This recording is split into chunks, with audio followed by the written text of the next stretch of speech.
Zulf Lawen, marhaba bikoum dans ce tout nouveau podcast Amachach, produit par l'agence Amachal. Je suis Wardia, consultante en communication et animatrice de ce nouveau rendez-vous qui j'espère vous plaira et vous éclairera sur le monde professionnel.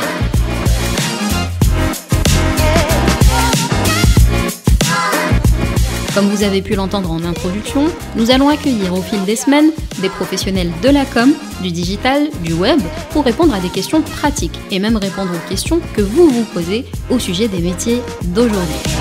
Hello, bonjour, Zulf Lawen, bienvenue dans ce nouvel épisode d'Amachach, le podcast des pros de la com, du marketing et du digital. Vous le savez, avec Amachach, l'objectif est de vous éclairer ou de vous informer sur des secteurs, des questions d'actualité, mais aussi des métiers d'aujourd'hui. Et nous avons choisi de nous intéresser au marketing sportif. Et pour nous en parler, j'accueille aujourd'hui Yassine Tahari. Marhaba. Bonjour, salam alaikum, bonjour Dia. Merci beaucoup d'avoir accepté notre invitation. Merci à vous de m'avoir invité. Alors, je ne sais pas si tu as écouté quelques épisodes d'Amachach, mais l'épisode commence toujours par le pitch de l'invité. Donc, Est-ce que tu peux brièvement, s'il te plaît, te présenter à nos auditeurs et auditrices ? Qui es-tu et que fais-tu dans la vie ? En général, quand on me demande ce que je fais, je dis que je suis donc guide la Kasba. Sinon, qui نكون فارغ شغل نخدم في الميليو تاع la communication. J'ai fait un lycée en sciences, puis un master en finance, puis j'ai fait de la gestion de projets multimédia, puis de l'événementiel à l'étranger, puis j'ai fini en communication, enfin j'ai fait aussi de la presse. J'ai fini en communication, ça fait maintenant un petit moment que je suis dans le domaine de la communication, puis tout ce qui est RP, puis tout ce qui est communication corporate des entreprises.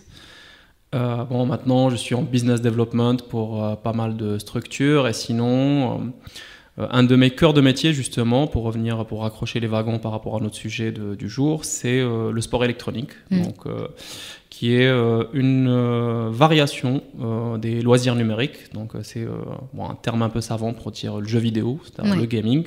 Et le sport électronique est une sous-discipline justement de l'écosystème de tout ce qui est loisirs numériques. Et bien justement, pour démarrer cette conversation et parler de tout ça, c'est quoi le marketing sportif ? Alors, moi je fais une différenciation entre marketing du sport et sport en marketing. C'était la question suivante, mais c'est pas grave. C'est pas grave. Oui, c'est pas grave. Allons-y. Mais c'est important. On va rewind, on va faire comme si on n'avait rien entendu. Non. Mais... Donc, le marketing du sport, c'est comme le nom l'indique, c'est comment rendre ready to market les activités sportives. Et déjà, un truc que j'essaye d'inculquer et de faire un peu de travail de pédagogie, c'est d'expliquer qu'est-ce que le sport. Oui. En vrai, le sport n'est pas nécessairement physique. C'est-à-dire, il faut faire une différenciation entre activité sportive et activité physique, c'est-à-dire faire un effort physique. Oui. Le sport, de manière, c'est-à-dire au niveau de la définition académique, c'est toute activité de loisir compétitive. Tu remarqueras que je n'ai jamais utilisé le terme physique quand j'ai fait la définition. Ce qui est important, c'est que, c'est une activité de loisir, c'est-à-dire, par exemple, ce n'est pas une activité qui crée de la valeur. Il y a un enjeu. Oui. Non, c'est plus au niveau des définitions économiques de base, c'est-à-dire ce n'est pas une activité dont l'objectif premier est de créer de la valeur capitale. C'est-à-dire, ça, c'est le travail. Par exemple, c'est comme la différenciation entre un passe-temps et un travail, c'est-à-dire, tu fais du tricotage chez toi, tout seul, pour toi, c'est un loisir. Tu fais du tricotage chez toi, toute seule, mais pour des clients, c'est un travail. C'est clair. Les définitions sont importantes. Le sport, c'est la même chose. Le sport, la différence, c'est une activité de loisir. Et la deuxième partie qui est importante, c'est compétitive. Ça, par exemple, quand tu fais, par exemple, les beauty pageants, c'est-à-dire les miss, c'est du sport. Par exemple, c'est physique. Par contre, t'es pas en train de courir, mais ça reste quand même une activité de loisir compétitive. Et du coup, il faut partir du principe que, par exemple, tout peut devenir un sport. Même une activité qui ne demande pas beaucoup d'efforts physiques, même si elle demande une certaine implication et surtout une certaine consommation d'énergie. Par exemple, quand tu fais des échecs ou là, quand tu fais du Go, ton cerveau il va quand même cramer pas mal de glucides, de calories, parce qu'il faut quand même que le cerveau il ait besoin d'essence. Et quand tu fais, par exemple, quand je parle de sport électronique, ce que je rapproche le plus, c'est le sport mécanique, c'est-à-dire l'automobile. Quand tu es dans une voiture, une Formule 1, en train de courir à 300 km/h, bah, tu es quand même assise. Tu fais pas beaucoup d'efforts, mine de rien. Mais c'est quand même un effort d'être dans une voiture parce qu'il faut se prendre léger, il faut prendre des décisions. Les décisions se font au millième de seconde. Donc c'est très important. Donc c'est ça que j'essaie d'inculquer aux gens déjà.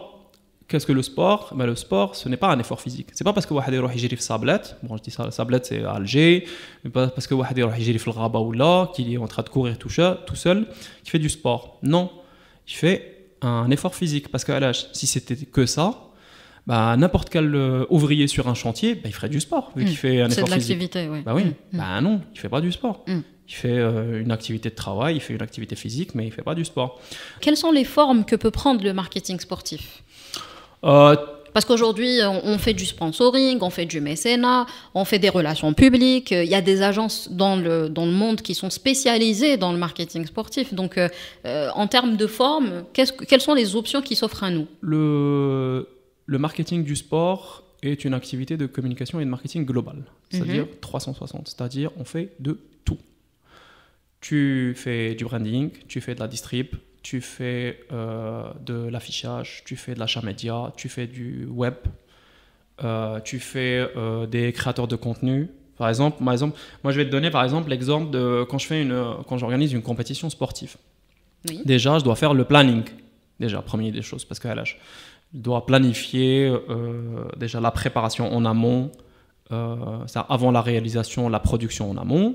Le montage financier, parce que ça coûte quand même de l'argent, de louer des salles, d'avoir une belle sono, une belle lumière, une belle scène, de défrayer des gens quand ils ont à se déplacer. Puis, je prépare mon planning de communication, parce que on ne communique pas au même moment sur les mêmes médias, parce que la télé, c'est un moment, les réseaux sociaux, c'est un moment, la presse, c'est un moment. Exactement. Et après, donc, quand vient le moment de l'événement, c'est un autre moment aussi, parce que tu as le before, le pendant et le after, parce que tu essayes, on est dans un monde maintenant d'infobésité où il y a trop de sollicitations, donc c'est s'il vous plaît, moi, et pourquoi pas les autres, tu vois.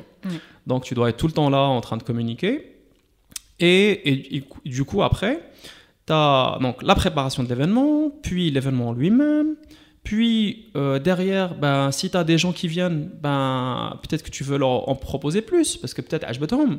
Donc peut-être que la partie marketing, c'est une buvette, donc il faut la gérer. Peut-être que les gens ils viennent, ils veulent par exemple des maillots, des casquettes, donc il faut les préparer.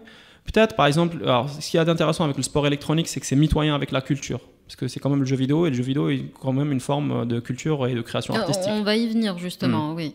Et du coup, peut-être que à côté, je vais faire une artiste allée. Par exemple, une artiste allée, c'est des illustrateurs, des dessinateurs qui vont faire des dessins à l'Ouasma. Peut-être que avant le show, un peu comme par exemple au Super Bowl, tu as un pré-show. Ouais, justement, si l'on prend l'exemple du Super Bowl, c'est l'événement phare où toutes les marques veulent se positionner. Est-ce que justement c'est le bon exemple à citer en termes de marketing sportif? Oui. Parce que le Super Bowl, déjà ça existe depuis longtemps. Ouais. Donc il y a eu le temps que ça soit maturé. Et que ça s'installe véritablement. Exactement. Ouais. Et le Super Bowl n'est que la dernière étape de tout un processus qui dure toute une année, toute une saison. Parce que alors, je vais utiliser des termes un peu techniques. Parce qu'en sport, il y a des termes évidemment spécifiques, comme les marketeurs ont leur propre jargon.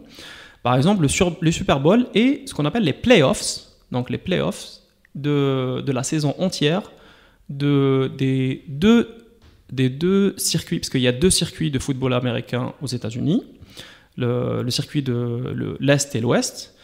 À la fin, donc pendant toute la saison, tu as ce qu'ils appellent les play-in, donc tu as des journées où un peu comme le championnat de football, tu as des journées de match. C'est ça. Du coup, tu as des journées de match où les différentes équipes vont collecter des points. Et après, tu as des formats. Parce que par exemple, quand tu organises des compétitions, est-ce que la compétition elle est en single elimination, double elimination, round robin? Est-ce qu'elle va utiliser des rondes suisses qui sont utilisées en échec? Est-ce qu'elles vont utiliser le système Elo? Est-ce que par exemple le système Elo c'est un système de classification? Est-ce que tu vas faire un open, c'est-à-dire un tournoi où bien tout le monde peut s'inscrire, ou bien tu vas faire un invitational. Un invitational, c'est un peu comme la Champions League, c'est uniquement les meilleurs des meilleurs. Comme par exemple, quand tu fais le circuit ATP, c'est uniquement, pourquoi on dit un grand chelem? Parce que dans un grand chelem, c'est uniquement les 100 meilleurs de l'ATP. Donc, ça, c'est des questions de format. Et le Super Bowl, c'est la résultante de toute une réflexion, de toute une saison de travail sur toute une année qui va faire impliquer des centaines ou des milliers de personnes, des acteurs directs et des acteurs indirects. Et l'audience est servie sur un plateau d'argent pour ces annonceurs. L'audience, les annonceurs profitent essentiellement d'une plateforme, d'un écosystème établi depuis longtemps. Moi, par exemple, dans mes compétitions, dans la structure que je gère, au local et des communautés que je gère, parce que moi, je gère une structure qui s'appelle eSport DZ. Et je gère aussi des communautés qui sont disponibles à travers différents moyens, soit c'est des groupes Facebook, des serveurs Discord, des choses comme ça. Plus je travaille avec des KOL et des créateurs de contenu, des partenaires et tout. Les marques, quand elles viennent, elles trouvent déjà l'écosystème Wajed. Et les marques, quand elles viennent au Super Bowl ou bien à la Champions League, ou bien parce qu'à la Champions League, en vrai, c'est juste la résultante de... la suite, à la suite, à la suite, à la suite, à la suite. Tu as le championnat de football d'Angleterre qui a commencé en 1700, 1800 quelque chose, tu vois. Quand tu crées un écosystème au bout d'une centaine d'années, l'écosystème, il a eu le temps de maturer au bout d'une centaine d'années.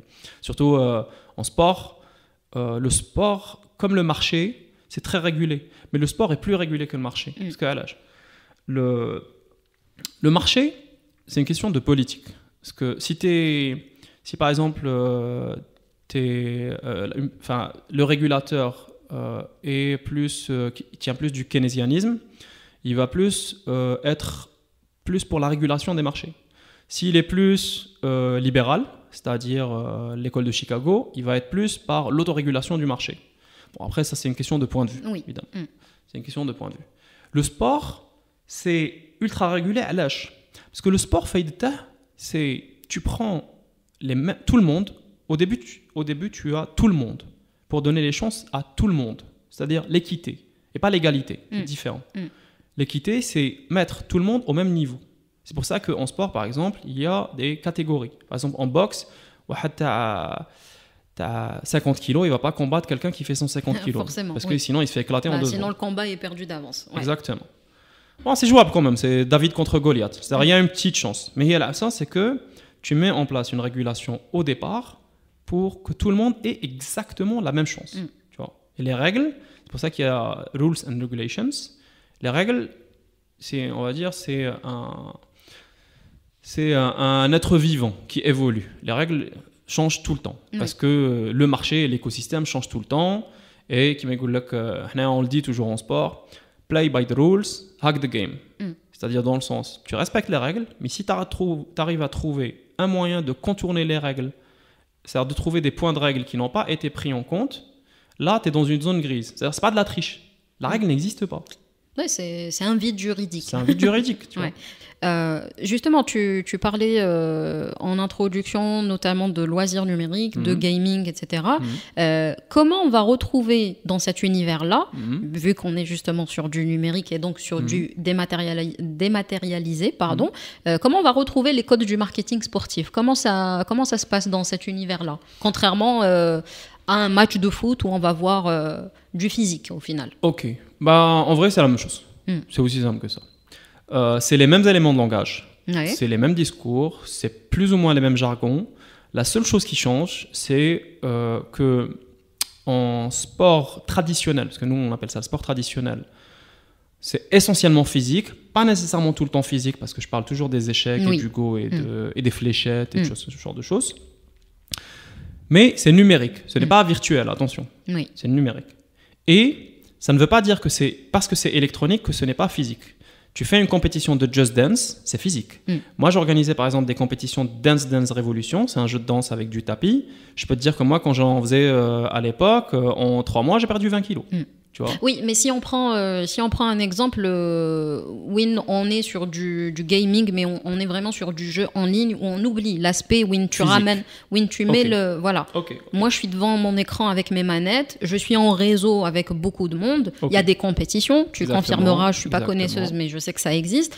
Comment moi, en tant que marque, je vais me positionner dans cet inter-écran pour faire connaître ma marque? Concrètement, comment moi, ma marque, elle est placée dans cet univers? Pas très compliqué. tu fais du branding, Oui. c'est-à-dire exactement la même manière que quand tu as par exemple les maillots ou bien les voitures, par exemple, tu as des logos et des choses comme ça. Parce que, c'est de l'affichage. Oui, voilà, c'est ça. C'est la même chose qu'un panneau d'affichage. Parce qu'en vrai, un panneau d'affichage, c'est juste. Le panneau d'affichage, en vrai, il te dit pas mon produit il est bien ou le machin. Tu n'as pas le temps de voir, d'aller dans les messages clés. Tu as le panneau d'affichage. Le panneau d'affichage, il te dit juste hey, j'existe. Exactement. C'est tout. Mais après, tu as par exemple tu sais, tout ce qui est l'influencing, enfin, que maintenant ils appellent l'influencing. Avant, ils appelaient ça le marketing, je crois, des VIP ou people marketing ou choses comme ça. C'est-à-dire, comment ça s'appelle, Nescafé, Georges Clooney. Pourquoi j'achèterais du Nescafé? Oui, c'est une association d'images. C'est ça. Pourquoi j'achète du Perrier ou là du Evian ou là du Mosaïa? C'est un rapport à l'image. Mais c'est ça, tu vois. Genre, c'est de l'eau avec des bulles. Oui. Je veux dire, tu fais du marketing, c'est juste 36 000 manières différentes de dire hey, mon yaourt, il est mieux que l'eau de yaourt. Mais le yaourt vanilla, c'est-à-dire le yaourt nature. C'est du yaourt nature. C'est du yaourt nature, hein, c'est le boîtier, c'est le contenant qui change. Et c'est l'univers qui change. Parce qu'en vrai, quand tu achètes un yaourt d'une marque X et un yaourt d'une marque Y, peut-être parce que les valeurs et l'univers de cette marque te collent. Par exemple, moi, avant le podcast, on discutait. Moi, j'ai viré, depuis 2017-2018, moi, j'ai viré minimalism lifestyle, j'ai viré totalement healthiness, parce que c'est l'ère du temps. J'ai viré vers l'éco-responsabilité et du coup les sportifs c'est le vecteur, c'est les influenceurs justement des valeurs parce qu'à l'achat sportif, moi l'exemple le plus simple, les Algériens on est tous des apprentis sélectionneurs de foot. Ah oui, ça pour le coup on a 45 millions de spécialistes. 45 millions de spécialistes en football.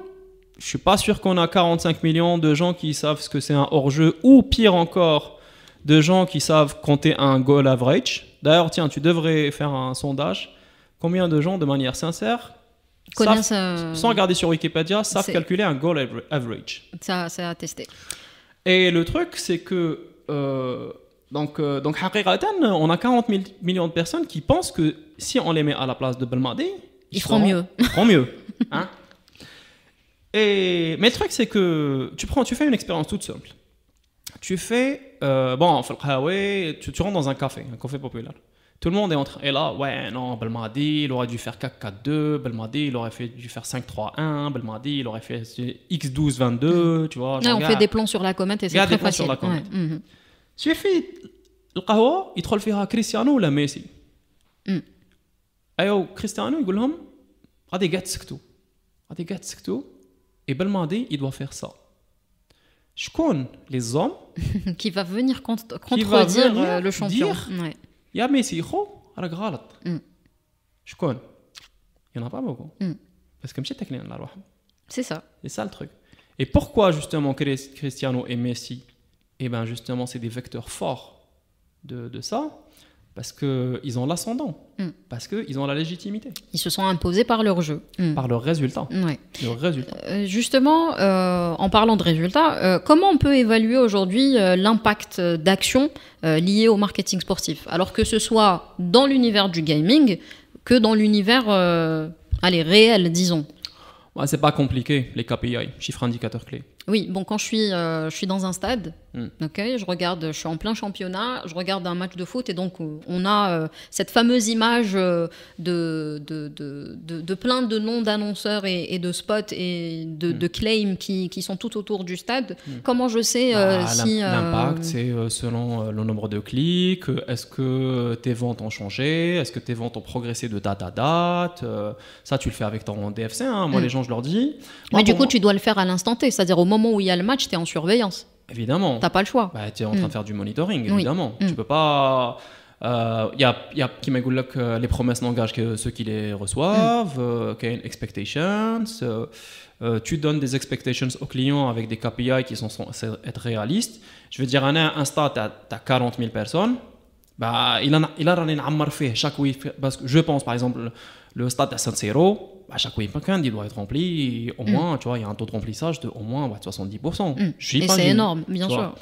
Donc, à partir du moment où pendant une année, une saison entière et d'une année à une autre année, à part dans des cas particuliers qui m'a par exemple le Covid, où ça c'est vraiment des cas exceptionnels, mais normalement tu es censé avoir tes chiffres. Je veux dire, en tant que bon marketeur et en tant que marketeur qui travaille avec justement les insights, avec le monitoring, avec ses planners stratégiques. Je veux dire, en vrai, tu ne prends pas de décision sans data. Donc, un bon marketeur, normalement, prend des décisions avec de la data, avec des insights. Ce qui m'amène à te poser la question, puisque pour le coup, tu as parlé de stade, tu as donné un exemple. Est-ce qu'on fait du marketing sportif en Algérie? Oui. Oui, alors c'est pas hyper méga évolué parce que le marché algérien est particulier et le marché algérien n'est pas supra méga évolué. Mais le marketing sportif, c'est l'équipementier XX qui signe le maillot avec l'équipe d'Algérie, par exemple, tu vois. Ou bien l'opérateur télécom YY qui signe un contrat d'exclusivité sur une année et que tu vois ces panneaux. Mais le truc, c'est que c'est à l'image de l'écosystème marketing algérien. Voilà, c'est ça. L'écosystème marketing algérien n'est pas énorme. Il ne faut jamais oublier que la société de consommation, on a débarqué en 2008 avec l'ouverture de Hardis. C'est-à-dire les modern trade. Le premier vrai modern trade, c'est Hardis. 2008, c'est pas longtemps. Si tu compares par rapport à je veux dire, c'est le début du siècle. Je veux dire, les Galeries Lafayette, ça date. Ça date. Hein. Ouais. Et pour faire du marketing sportif, est-ce qu'il faut être simplement déjà bon marketeur? Bon, c'est normal, je pense que c'est un indispensable. Est-ce qu'il faut être spécialiste et connaisseur en sport, selon toi? Ou est-ce que c'est suffisant? Il faut être légitime. Oui. Il faut être légitime. Comment vient cette légitimité? De différentes manières. Déjà, la première des choses, tu ne peux pas aller dans un... Enfin, tu peux aller dans un pays sans parler le langage et comprendre le langage et t'en sortir. Mais tu vas avoir des difficultés. Mais si tu vas dans un pays en connaissant le langage, tu vas t'adapter plus facilement. Et si tu connais la culture locale, tu vas t'adapter encore plus facilement. Et si ça fait longtemps que tu es dans le pays, eh ben, tu seras accepté encore plus facilement parce que tu es légitime. Et encore plus, si tu es né là-bas ou bien tu as des origines, c'est encore plus facile. Par exemple, moi, à mon titre d'exemple, moi, avant, j'étais gamer. J'aime pas ce terme. C'est un terme clivant, de niche. Mais bon, voilà. Parce qu'il y a des gens qui se revendiquent en tant que gamer et je respecte ça. Moi, à titre personnel, ça fait longtemps que j'ai passé le truc parce que moi, je considère qu'on est tous des joueurs.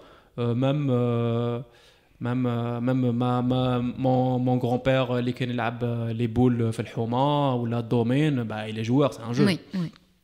C'est un jeu et c'est pas parce que on dit pas genre les cinéphiles et les e-cinéphiles, tu vois, on est juste cinéphiles. Donc moi avant, quand j'étais jeune et que j'étais pas encore dans l'écosystème justement compétitif, moi j'étais un gamer. Mais le truc c'est que moi j'avais un truc, les plus anciens se rappelleront de ça, de l'arcade, la salle de jeu. Parce que la salle de jeu, contrairement à la console ou à l'ordinateur qui est individuel, ou bien salle de jeu ou le cybercafé. La salle de jeu et le cybercafé, c'est une activité de loisir sociale. C'est ça, c'est ce que j'allais te dire. C'est des espaces où on rencontre du monde, donc on est en contact avec l'autre. Exactement, c'est exactement que... je fais un truc un peu cliché, mais excusez-moi mesdames. Sorry. Mais c'est comme Babilis Faddar ou bien la coiffeuse. C'est pas la même expérience. Tu vois. Donc le truc... donc après moi je suis rentré moi j'étais salle de jeu. À travers les salles de jeu, moi j'ai bifurqué sur le monde de l'arcade, puis sur l'industrie, parce qu'à moi j'étais rédacteur journaliste pigiste pour un média étranger et je faisais les couvertures de tout ce qui est actu arcade international, donc l'actualité des machines et des équipements pour salles de jeu. Puis à travers de fil en aiguille, je me suis commencé à m'intéresser à l'industrie des loisirs numériques qui est actuellement c'est des RP, disons, c'est la plus grande entreprise, industrie culturelle au monde. C'est toujours comme pareil, c'est ce qui m'a comme une manifestation entre l'organisateur Shahli Conté et la police Shahli Conté. Bon, voilà. L'industrie, c'est la plus grande, mais bon, c'est parce qu'ils comparent par rapport au cinéma en salle. Mais si tu prends le cinéma en salle plus Netflix, plus les DVD, plus le Barré, non, c'est toujours le cinéma et la musique qui restent les premières industries culturelles. Donc j'ai commencé à comprendre l'industrie culturelle et du coup le marketing justement de cette industrie culturelle parce que ça reste quand même des produits. Les gens, moi je leur dis, franchement, le marketing, vous me donnez du yaourt, ou vous me donnez des jeux vidéo, ou vous me donnez des bananes, ou vous me donnez des puces 3G. Je les vends, il n'y a pas de problème. Après, quand je suis rentré dans l'industrie des loisirs, j'ai commencé à rencontrer, parce que l'arcade, et surtout, moi j'ai commencé avec un des trucs qui était un des premiers vrais sports électroniques de l'histoire des sports électroniques, c'est le jeu de combat. C'est-à-dire c'est Street Fighter, Tekken, Mortal Kombat. Parce que c'est un sport de combat qui ne demande pas beaucoup d'équipement, contrairement à d'autres sports de combat qui est connecté. Par exemple, c'est comme FIFA. FIFA, tu as besoin d'une machine, 2 manettes, yallah. Tu vois. Alors que par exemple, si tu fais du League of Legends ou du Counter-Strike, eh ben, il te faut 2 x 5 PC, plus une bonne connexion, et les PC, à travers justement la culture du jeu de combat, parce qu'il y a une vraie culture du jeu de combat, c'est une culture martiale, un peu comme par exemple MMA ou la boxe et tout, ils ont leur propre culture. Parce qu'à on fait une différenciation entre le sport électronique et la fighting game community, c'est-à-dire l'ensemble de tous les jeux de combat communautaires. Et du coup, j'ai commencé justement à découvrir le monde justement de la sportivité et du sport électronique. Du sport électronique, bah, du coup, maintenant, je suis parti vers le sport traditionnel. Parce qu'en vrai, entre sport électronique et sport traditionnel, juste une infime petite frontière qui n'est pas très compliquée, parce qu'en gros, tu rajoutes juste le E pour dire électronique. Et c'est bon, et c'est plié. C'est comme marketing traditionnel, marketing digital. Bah, c'est juste la même chose, c'est juste qu'il y en a un, il est en vrai, et un, il est en vrai, mais numérique. Donc oui, une fois que le site, on va dire que l'écosystème marketing sera développé, à ce moment-là, celui du sport aussi le marketing du sport pourrait aussi se développer. Et justement, en parlant de ça, tu me confirmeras ou non, mais je pense qu'il n'y a pas de formation pour ça chez nous. Non. Voilà. Oui, alors il y a des formations de marketing sportif. Maintenant, il y a même des écoles dédiées au sport électronique. À l'étranger, il n'y en a pas beaucoup. Maintenant, même, par exemple, tu as les salles de spectacle qui commencent à se reconvertir, par exemple, en e-sport arena. Oui. Par exemple, il y a l'exemple... Ça commence à être courant, ça. Ouais. Oui, il y a l'exemple de l'hôtel Mandalay Bay, donc qui est à Las Vegas, qui a construit toute une e-sport arena, parce que c'est dans la même démarche que le numérique, le métavers, le VR, tout ça, machin. Les gens se rendent compte, surtout depuis le Covid, que, on peut faire des choses en numérique qu'il n'y a pas besoin de faire en physique. C'est-à-dire, je n'ai pas besoin de déplacer 1 milliard de personnes pour une conférence de presse ou pour un événement, pour un salon. Si surtout qu'aujourd'hui, les outils nous le permettent. C'est ça, les outils nous le permettent. Je veux dire, moi, il y a des gens, je leur ai dit, franchement, si les moyens sont limités, ça ne sert à rien de louer une salle de formation. Faites une room sur Discord ou faites un webinar. Ça coûte moins cher et c'est moins énergivore. Ouais. Voilà, c'est ça. En plus, vous n'avez pas besoin de plein de choses. C'est très bien. Les gens commencent à comprendre ça et du coup, ils commencent par exemple à comprendre un peu comme la VAR, la VAR. En football. J'ai oublié l'acronyme vidéo assistée ou je sais pas quoi, le replay, tout ça, machin. Oui, c'est ça. En sport électronique, c'est fait automatiquement. Parce que moi, j'ai pas besoin de savoir quand je fais du FIFA. J'ai pas besoin d'arbitre qui me dit non, c'est rentré, là, c'est pas rentré. Bon, mais c'est automatiquement. C'est automatiquement, tu vois. Du coup, les gens se rendent compte, en faisant ça, ça permet de réduire les coûts. Et là, même là récemment, maintenant, c'est rentré officiellement aux Jeux Olympiques. Bon, c'est pas une discipline officielle, parce qu'il faut savoir, il y a des disciplines officielles, mais il y a des disciplines un peu en parallèle. Là, en 2024, il y a 4 nouveaux sports qui arrivent dans les Jeux Olympiques. Et évidemment, c'est des sports qui ont été choisis pour des raisons marketing. Parce que c'est le breakdance, le skateboarding, l'alpinisme en intérieur et le surf. Pourquoi ils ont fait ça? Parce qu'ils se sont rendus compte, les sports traditionnels, au niveau des audiences, il y a un peu des pertes d'audience. C'est ça. C'est pas piquer du nez. Il y a un désintérêt des audiences jeunes et du grand public. Et du coup, il y a un shift. Il y a une réorientation vers des audiences à forte valeur ajoutée. Voilà, je pense qu'on a semé pas mal de notions. On vous invite vraiment à continuer vos recherches. Juste rajouter quelque chose pour clôturer, parce que on n'a pas le temps, mais si jamais il y a des gens qui ont des questions, qui n'hésitent pas à me contacter sur mes réseaux. C'est Yassine Tahari sur essentiellement Facebook et Instagram. Ce qui est intéressant, c'est de s'intéresser justement aux valeurs du sport dans le cadre de la gestion interne des organisations, c'est-à-dire plus d'un point de vue RH. Comment motiver une équipe, comment motiver des gens, comment garder la motivation sur le long terme, Comment faire en sorte que les gens qui sont burn-out, les récupérer pour qu'ils ne sortent pas de l'écosystème. Comment les faire monter en compétences. Ça, c'est moins marketing, c'est plus RH. Oui. Marketing et RH, c'est lié. Aussi. Oui. Ce qui est intéressant, juste pour finir, parce qu'il y a une rencontre qui s'est faite il y a longtemps à l'ESA, l'École supérieure des administrations. C'était en 2014. Et l'ESA était assez en avance sur la mode, sur la hype. Ils avaient ramené, on pourrait retrouver des archives peut-être, ils avaient ramené un ancien coach de l'équipe de France de rugby qui s'appelle Daniel Herrero. Donc alors je suis en train de lire ancien joueur rugby haut niveau, entraîneur du rugby club toulonnais et champion de France et chroniqueur et tout ça. Il est conférencier et lui il travaille sur les team building et tout. Et alors je vais le citer. Oui. Pour justement les thèmes d'intervention quand il fait du team building. Et c'est des choses qui sont très importantes et qui reviennent non seulement en sport, mais aussi dans le monde de l'entreprise. C'est l'art de rendre une équipe encore plus performante. Ça, c'est très important pour les entreprises. La force de travail en groupe et le respect des individualités qui composent ce groupe, parce qu'une entreprise, c'est le collectif. C'est un collectif. Et moi, je donne l'exemple d'Al Corso, c'est-à-dire Barberousse. Il faut partir du principe qu'une entreprise, c'est juste une flotte. Chaque salarié, c'est un bateau. Il faut savoir le mener. Mais il faut quand même quelqu'un pour donner la direction. Et ce n'est pas donné à tout le monde. Clairement. L'importance de l'association d'individualité à la quête du même objectif, c'est-à-dire la vision et aller tous dans la même direction et savoir le communiquer en interne, c'est très important. Oui. La motivation comme moteur de l'action. C'est la motivation, parce qu'à l'âge, ça vous fait économiser beaucoup d'argent sur les frais et sur les factures. Oui, tout à fait. C'est pour ça que je dis aux gens, faites ce que vous avez envie, les projets passion, parce que c'est pas pour arnaquer les gens, mais ça permet de mieux négocier les remises sur les factures. La prise d'initiative et la prise de risque contrôlée, parce que faut pas prendre d'initiative, mais il faut savoir quand même qu'on prend des initiatives, mais il faut que ça soit réfléchi. Et la capacité à gérer son stress et à savoir surmonter les échecs.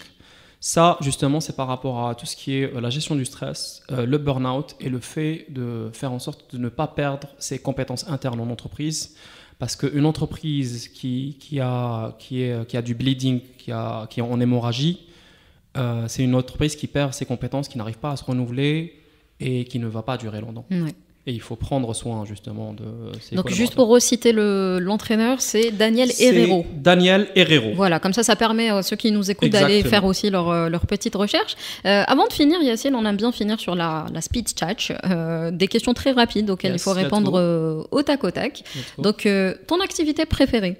Guide à la Casbah. À quelle heure tu te réveilles le matin? 7h moins quart. Très précis. Ton film préféré ou ta série coup de cœur? Alors j'en ai pas, parce que j'aime pas juger des heures parmi d'autres, mais ce que je peux faire, je peux recommander Mad Max Fury Road. Ok. Ton réseau social favori? La vraie vie. Ton jeu vidéo préféré? Pareil que pour les films. Ouais. Mais je recommanderais Street Fighter 2. J'ai envie de dire grand classique.